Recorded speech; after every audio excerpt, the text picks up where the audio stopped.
लीला रचने वाले को श्री राम कहते हैं, संकट हरने वाले को राम भक्त हनुमान कहते हैं। स्वागत है आप सभी का भक्ति पॉडकास्ट में। और जैसे कि आप समझ ही गए होंगे, आज का हमारा पॉडकास्ट हनुमान जी के ऊपर है। और आज हमारे साथ हैं आचार्य देवमणि पांडे जी। नमस्कार आचार्य जी। नमस्कार। आचार्य जी, आज हम जानना चाहेंगे कि जैसे कि हनुमान चालीसा तो घर घर में पढ़ा जाता है, सुना जाता है, लेकिन कभी ऐसा हो जाता है कि जाने अनजाने हनुमान चालीसा के कुछ शब्द हमारे उनका उच्चारण कुछ गलत हो जाता है, तो उससे क्या होता है, उसका क्या हमें मतलब पाप लगता है या उसका क्या फल मिलता है? तो उसके बारे में कुछ बताइए, जानकारी दीजिए। तुलसीदास जी ने श्री रामचरित रामायण में एक प्रसंग लिखा है कि भावु कुभावु अनख आलस हूँ, नाम जपत मंगल दिस दश हूँ। परमात्मा का नाम प्यार से जो लेता है, एक और शास्त्रों की जो है उक्ति है कि पितरो भावमिक्षन्ति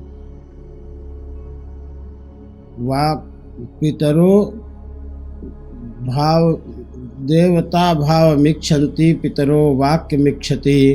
देवताओं के लिए भावना सर्वोपरि है जी पंडित जी। अब पितरों के लिए शब्द शुद्धता सर्वोपरि है। श्राद्ध इत्यादि कर्म यदि करते हैं तो उसमें पंडित जी या जो यजमान हो, उनको दोनों को शब्द की शुद्धि और बारीकी पर ध्यान रखना चाहिए जी पंडित जी। और भगवान की पूजा करते समय भावना प्रधान होनी चाहिए।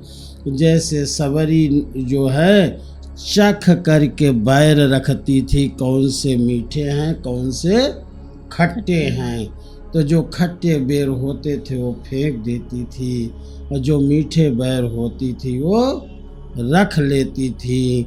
इसलिए जो है भगवान का भजन भाव से, कुभाव से, अलख से, आलस्य से, किसी प्रकार भी, जैसे सोते सोते भी आदमी अंगड़ाई लेता है, कहता है हे राम जी, तो उसका भी फल है जी। इसलिए हनुमान चालीसा का पाठ जो करता है मन से, हनुमान जी हमेशा प्रसन्न होते हैं।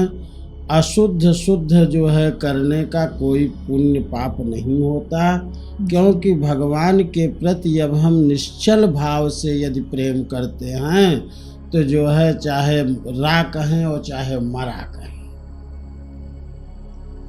बात उल्टा नाम जपत जग जाना, बाल्मीक भय ब्रह्म समाना। इसलिए जो है भावना प्रधान होती है, भावना के अनुसार भगवान का नाम लेना चाहिए। यानी हमारी भाव हमारे सच्चे होने चाहिए। बिल्कुल जी। अच्छा, दूसरा सवाल मैं आपसे जानना चाहूँगी कि हमें अपने घर में, घर के पूजा स्थान में हमें हनुमान जी की कौन सा स्वरूप, कौन सी मूर्ति हमें घर में रखनी चाहिए या नहीं रखनी चाहिए, और किस स्वरूप की पूजा करनी चाहिए? केवल हनुमान जी ही नहीं, कोई भी मूर्ति हो हमें 4 इंची से ऊपर घर में नहीं रखनी चाहिए। जैसे हम नीचे से ऐसे रखते हैं, ये अंगूठा के बराबर इतनी बड़ी ही मूर्ति घर में होनी चाहिए, इससे बड़ी मूर्ति नहीं होनी चाहिए। और हनुमान जी के लिए कहते हैं कि जो है हनुमान जी की पूजा या किसी भी मूर्ति की पूजा मूर्ति स्वरूप में न करके उनको जो है फोटो इत्यादि में करे तो ज़्यादा अच्छा होता है, क्योंकि हम जो है हमेशा घर में इतनी शुद्धता या जो है वो बरत नहीं पाते जी, नियमों के पालन। इसलिए नहीं भगवान का पूजन। और हनुमान जी ब्रह्मचारी हैं, इसलिए जो है उनके पूजन का विशेष जो है प्रावधान है। जी इसलिए जो है हनुमान जी की पूजा या किसी भी देवता की पूजा के लिए हम जो है यंत्र या जो है कैलेंडर इत्यादि में ही घर में पूजा करें तो ज़्यादा अच्छा है। यदि मूर्ति रखना चाहते हैं तो मात्र जो है अंगुष्ठ के बराबर। जी तो क्या हम पंचमुखी हनुमान जी, तो पंचमुखी हनुमान जी को पंडित जी हम अपने घर में रख सकते हैं पूजा स्थान में? इतनी बड़ी ही मूर्ति होनी चाहिए और रख सकते हैं, लेकिन इसमें यतिश्च ब्रह्मचारी च विधवा च विवर्जयेत ऐसा लिखा है कि जब तक कन्या रजस्वला न हो जी तब तक हनुमान जी की पूजा कर सकती है। हाँ रजस्वला होने के बाद हनुमान जी का स्पर्श वर्जित है। हमने यही सुना है पंडित जी की महिलाएं लड़कियां जी वह हनुमान जी की पूजा नहीं कर सकती, पाठ छू कर नहीं सकती सकती है, हैं। पाठ कर सकती है। पाठ करने में पूजा करने में कोई वो नहीं, खाली स्पर्श वर्जित है। स्पर्श नहीं कर सकती। जी जी तो अभी सुंदरकांड के बारे में हम सुनते हैं कि सुंदरकांड कैसे किया जाता है पंडित जी, और उसके क्या प्रभाव पड़ते हैं हमारी जिंदगी, हमारे जीवन पर, लाइफ पर। जिसका नाम ही हो सुंदर। जी क्या? सुंदर। जिसका नाम ही हो सुंदर, ऐसे कांड की क्या व्याख्या करें। जी हनुमान जी का क्या, पूरे रामायण का हृदय ही सुंदर कांड है। जी इसलिए सुंदर कांड तो अद्भुत है। इसका जो 40 दिन नियमित जी वही हम आपसे जानना चाह जो रहे हैं कि अगर है हम करते दीपक हैं जला के हनुमान जी की तस्वीर या मूर्ति के सामने सुंदर कांड का पाठ करता है, उसके सारे मनोरथ जो है सिद्ध हो जाते हैं। वह जो चाहे जो है जैसा भी मनोरथ हो, जो इच्छा हुई है मन माही, प्रभु प्रसाद कछु दुर्लभ नाही। जी जो भगवान मन में इच्छा करोगे हनुमान जी की कृपा से वो सब प्राप्त हो जाएगी। लेकिन 40 दिन एक नियम से एक टाइम पर हनुमान जो है सुंदरकांड करना चाहिए। जी तो उसको हम घर में आराम मतलब कर सकते हैं। जी घर में जैसे मान लीजिए घर में पूजा करते हैं हम, बिल्कुल सुबह कर शाम सकते कर हैं। सकते हैं। तो उसको शाम के टाइम जो है हनुमान जी का पूजा विशेष बताया गया है। कुछ संतों का कहना है कि सुबह की टाइम जो है हनुमान जी राम जी की सेवा में होते हैं, इसलिए जो है हनुमान जी की पूजा जो है सायंकाल। और कुछ तो संत ऐसा भी कहते हैं कि रात्रि 10 बजे से विशेष मनोरथ के लिए जो है 12 बजे तक पूजा की जाए तो अति उत्तम मानी जाती है।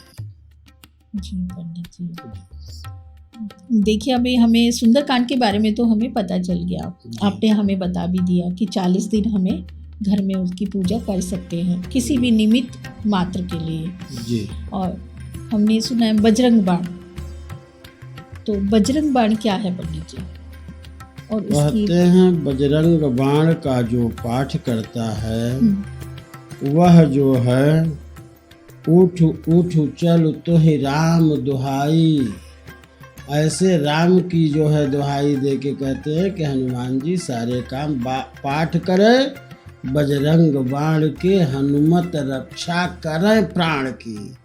उसके सारी रक्षा की जिम्मेदारी हनुमान जी महाराज की हो जाती है।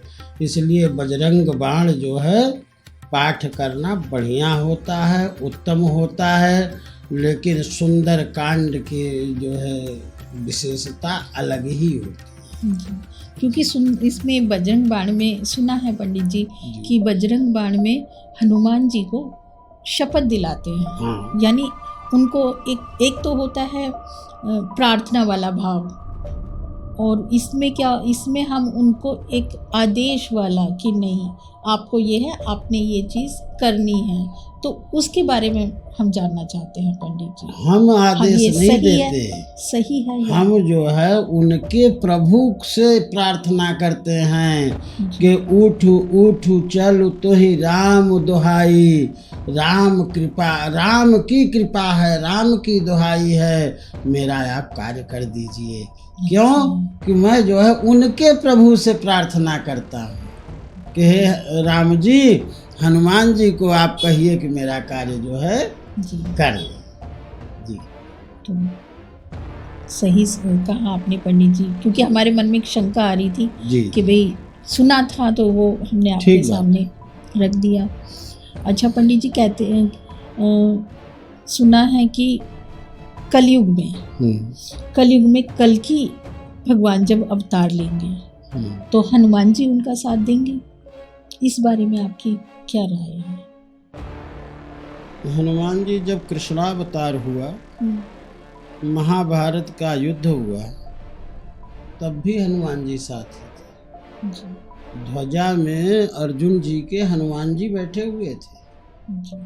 तो जब जो है अर्जुन बाण मारते थे तो जो है कर्ण का रथ जो है 100 कदम जाता था पीछे, और कर्ण मारता था तो अर्जुन का रथ 10 कदम पीछे जाता था। तो जो है भगवान श्री कृष्ण ने कहा, धन्य हो कर्ण, धन्य हो, तुम्हारी माता धन्य है, तुम्हें जिसने यह शिक्षा दी वह सब धन्य है, तुम कितने पराक्रमी हो कर्ण। अर्जुन ने कहा, महाराज मैं मारता हूँ तो 100 कदम पीछे जाता है, आप जो है कह रहे हो कि जो है कर्ण बलशाली है। भगवान ने कहा, अरे अर्जुन, तीनों लोकों का भार लेके मैं बैठा हूँ, इसके बाद तुम्हारे जो है छत्र पे हनुमान जी विराजमान हैं, इसके बाद 10 कदम जा रहा है। तो धन्य है वो कर्ण, धन्य है उसके गुरु परशुराम, जो है हमारी इसमें कोई विशेषता नहीं है। इसलिए जो है हनुमान जी जो है महाराज सबका कार्य बढ़िया करते हैं और जो है सबके लिए सुखदायी होते हैं जी। अच्छा पंडित जी, ये तो सभी जानते हैं कि हनुमान जी भगवान शिव का अंश हैं, उनका अवतार हैं। 11 रुद्रावतार जी, पर 11वें अवतार जो है हनुमान जी महाराज शिव के हैं। ऐसा स्वामी रामभद्राचार्य जी कहते हैं कि शंकर सुवन के, तुलसीदास जी ने क्या लिखा कि शंकर सुवन केसरी नंदन, रामभद्राचार्य जी कहते हैं कि शंकर स्वयं केसरी नंदन जी, शंकर ही स्वयं केसरी नंदन हनुमान जी हैं। शास्त्रों में वर्णन 11 जो है हनुमान जी का बताया गया है, शिव जी का। पर एक हम आपसे यही इसके बारे में थोड़ा जानकारी लेंगे कि भगवान शिव उनका अंश थे, हनुमान जी अंश हैं, तो ऐसा क्या कारण हुआ कि उन्होंने भगवान होते हुए भी उन्होंने एक वानर रूप को चुना, एक वानर के स्वरूप में उन्होंने अवतार लिया? ये बताइए पंडित जी, इसके पीछे कारण क्या था? कोई भी अवतार ले सकते? इसके पीछे का कारण,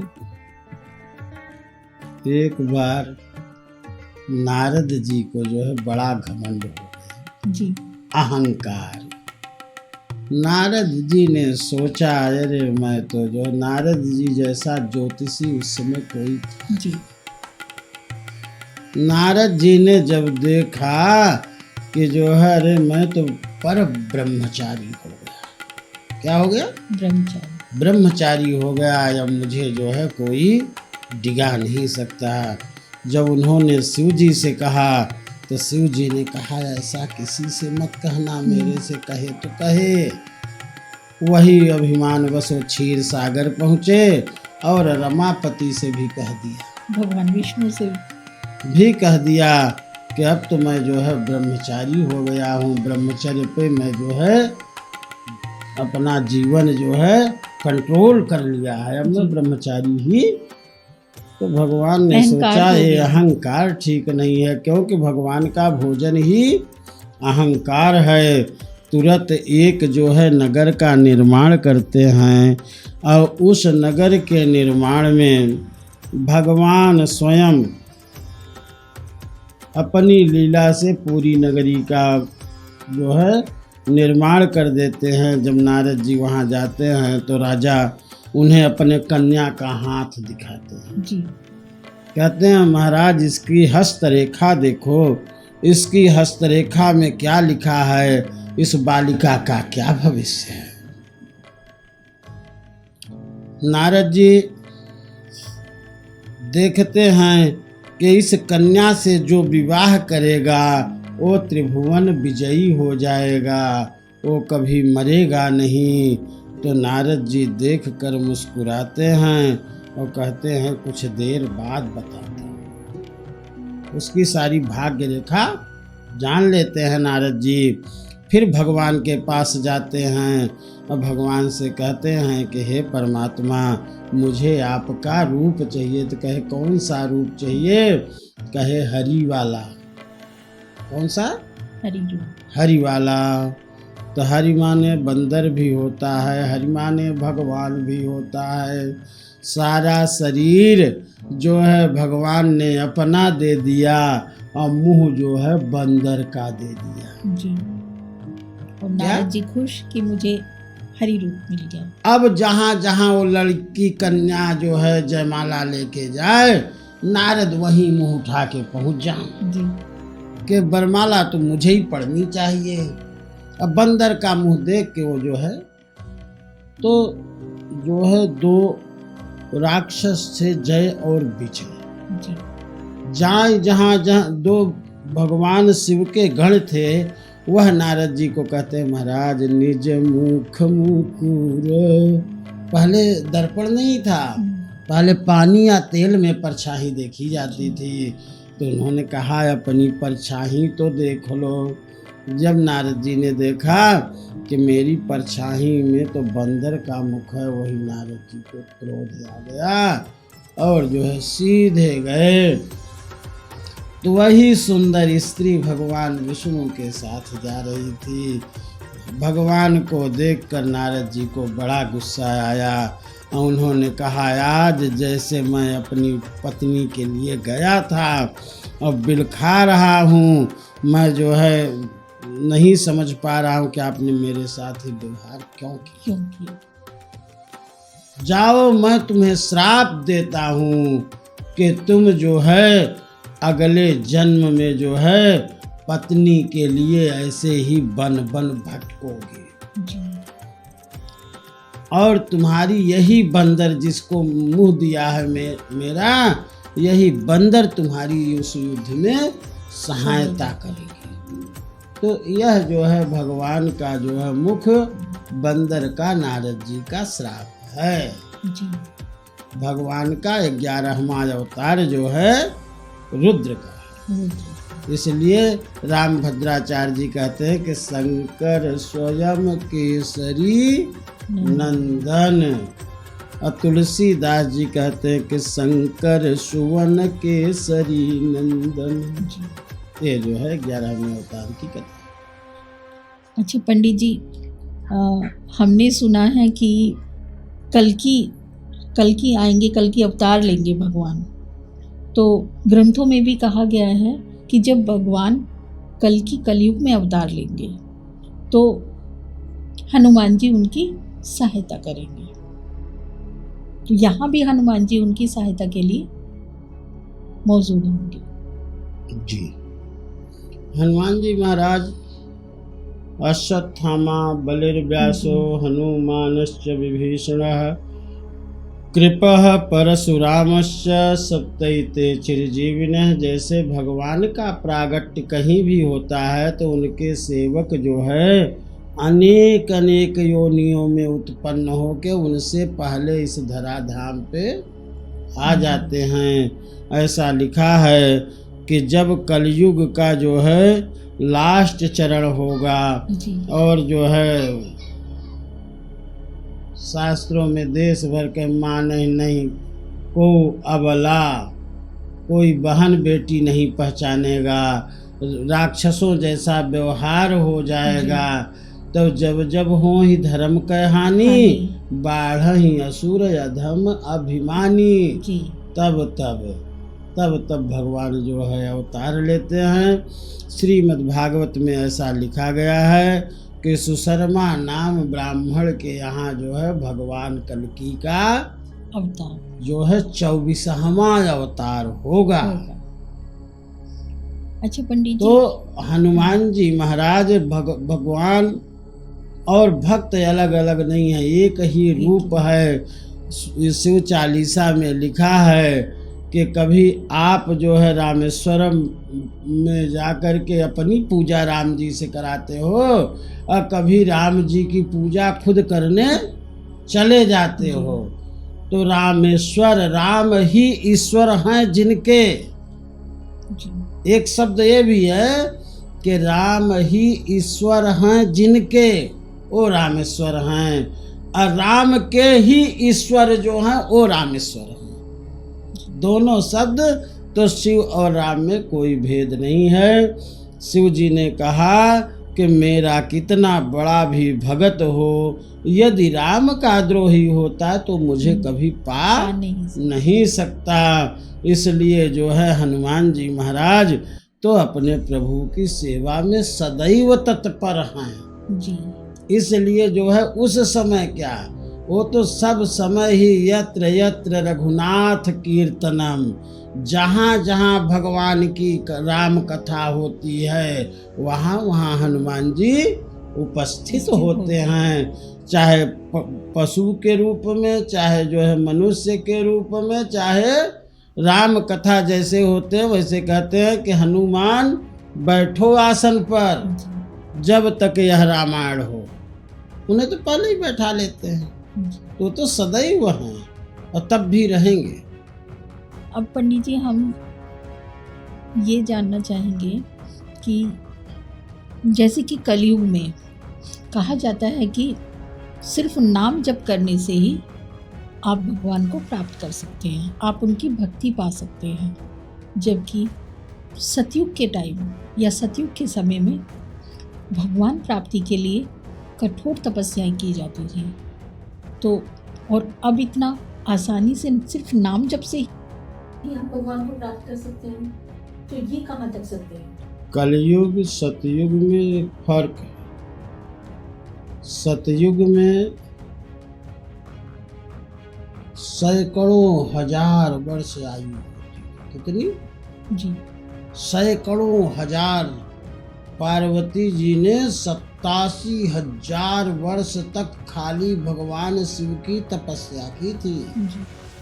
यहाँ अगर एक हवन करा लिए और भगवान काम नहीं किए तो तुरंत पंडित जी पे आ जाते हैं, आपने कैसे किया, आपने अच्छा नहीं किया, ठीक तो से नहीं किया। कलयुग में खाली जो है जो नर कर विश्वास जी, विश्वास सहित जो भगवान का भजन करता है उसे भगवत प्राप्ति। कलयुग केवल नाम यधारा, सुमिरि सुमिरि नर उतरहि पारा। कलयुग के एक परितापा, मानस पुण्य होई नहीं पापा। मन से कलयुग में पुण्य तो हो सकता है जप करने से, लेकिन पाप नहीं होता है। इसलिए जो है कलयुग में, नहीं तो विश्वामित्र जी को राजा हरिश्चंद्र जी ने स्वप्न में चाबी दे दी थी, तो विश्वामित्र जाके पूरा राज्य ले लिए थे। यहाँ कह के नहीं देते, उल्टा उठा ले जाते हैं। तो भी इसलिए कलयुग में जो है भगवान के नाम का जो है कलयुग केवल नाम आधारा जी, सुमिरि सुमिरि नर उतरहि पारा। कलयुग में एवरेज आयु 65 वर्ष रह गई। कितने हजार वर्ष तपस्या करेगा आदमी इस काम क्रोध लोभ मोह के जो है जमाने में। इसलिए भगवान का कहते हैं कि जो है जो मन में विश्वास हो, विश्वासम फल दायकम। आपके अगर मन में दृढ़ विश्वास है तो कह मंत्र जाप मम दृढ़ विश्वासा, राम ते अधिक राम कर दासा। कहते हैं राम जी से ज्यादा प्रिय मुझे राम जी के दास हैं, सेवक हैं। इसलिए जो है यह कोई जो है भगवान का भाव से मन से नाम लेने से सद्य ही अपने कार्य की सिद्धि हो जाती है। जी। ये भगवत कृपा है, लेकिन भाव से। भाव यानी भाव पितरो वाक्य मिक्षन्ति भाव मिक्षन्ति देवता। जी। जैसे जब आज देखो माताएं जो है ठंडियों में लड्डू गोपाल को गर्म पानी से नहलाती हैं, बिस्तर लगाती हैं, गरम चद्दर गरम कंबल में उनको सुलाती हैं, क्योंकि हमारी लाला को कहीं ठंड न लग जाए। क्यों एक वो कथा आती है ब्रजवासियों की कि जो है वो एक बुढ़िया जाती है और कहती है देख डॉक्टर तू देख नहीं पा रहा, मेरे लाला को बुखार हो गया है, आला लगा के देख ले, तू ऐसे नाड़ी पकड़ के नहीं देख रहा है। तो फिर उस बुढ़िया को जो है जैसे आला लगाते हैं तो सही ही भगवान के जो है बुखार मिलता है। इसलिए जो है भावना जो है प्रधान है।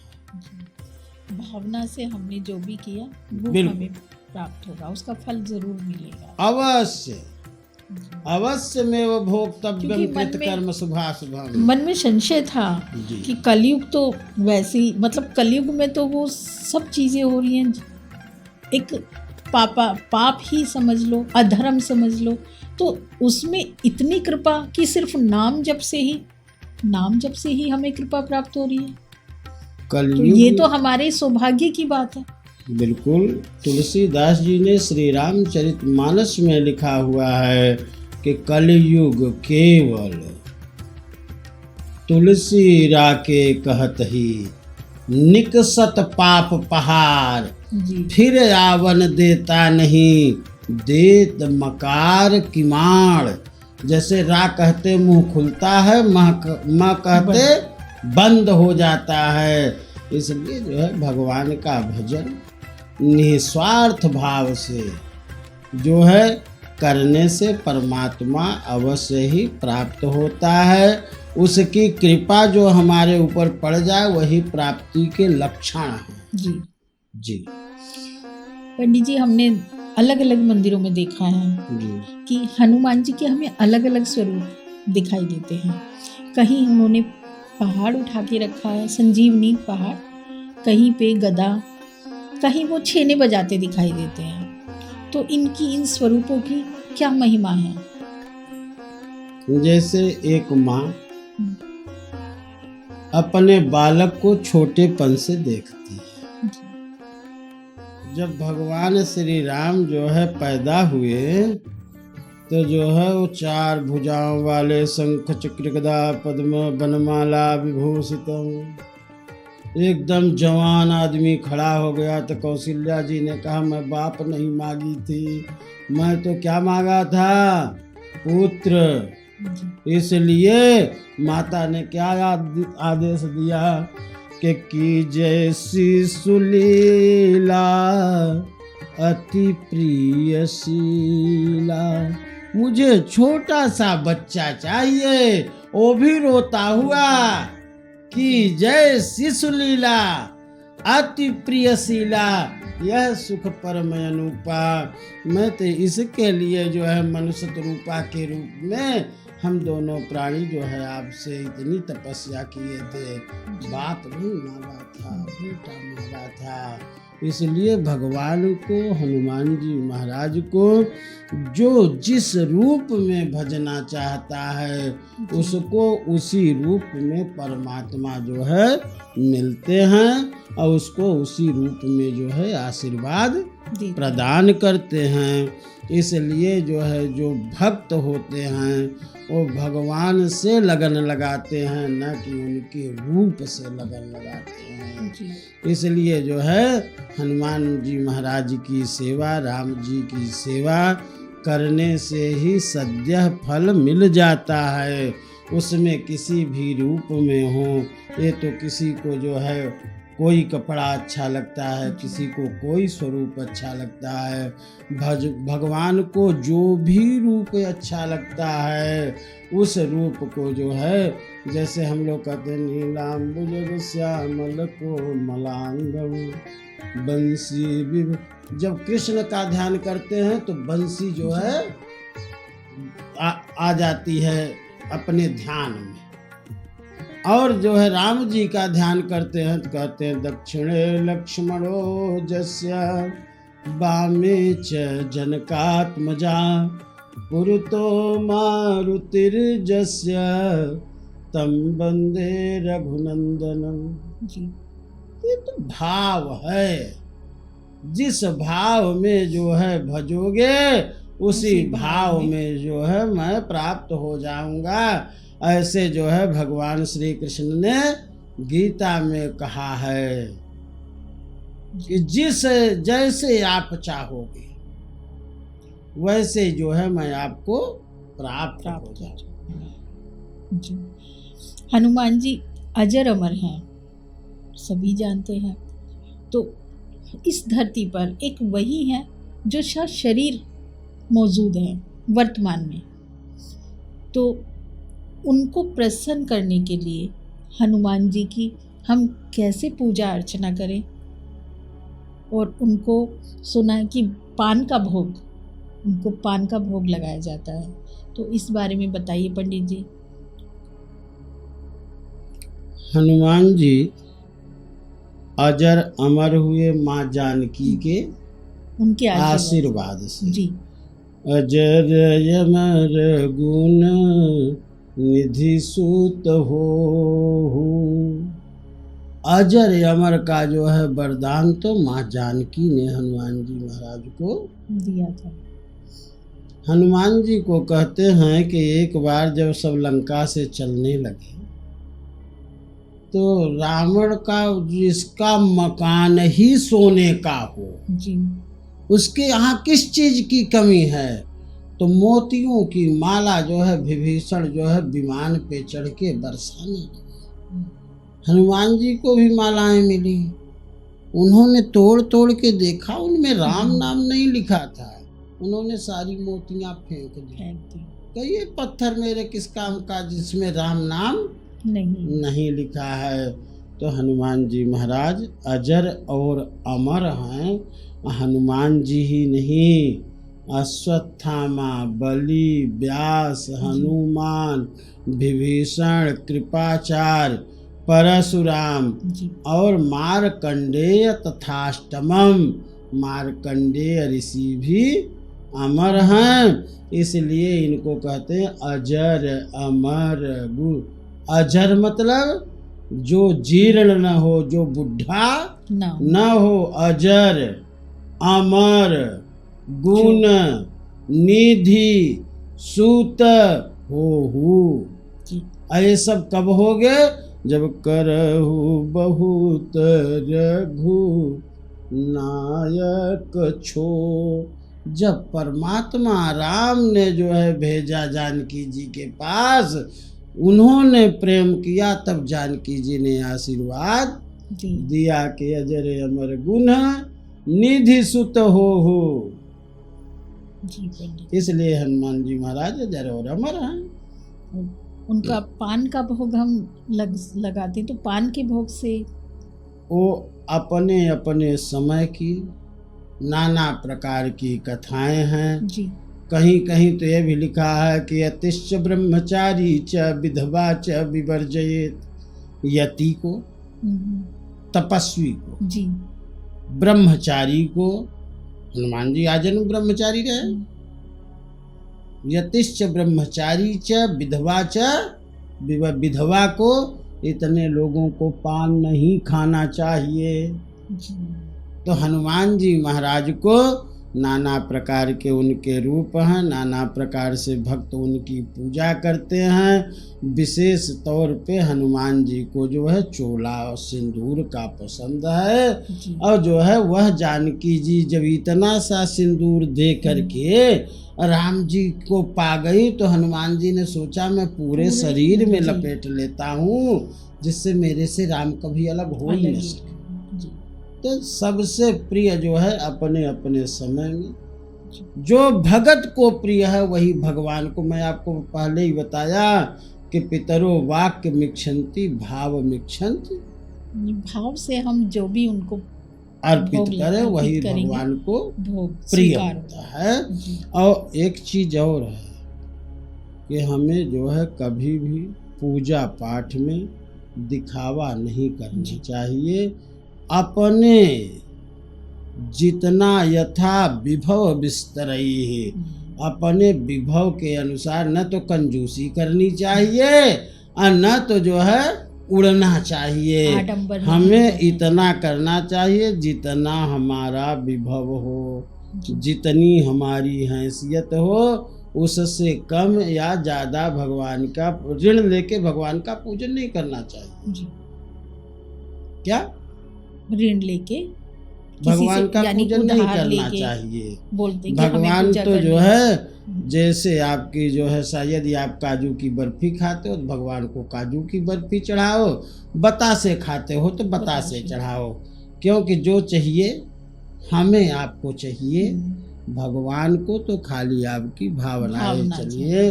बोलिए हनुमान जी महाराज की जय।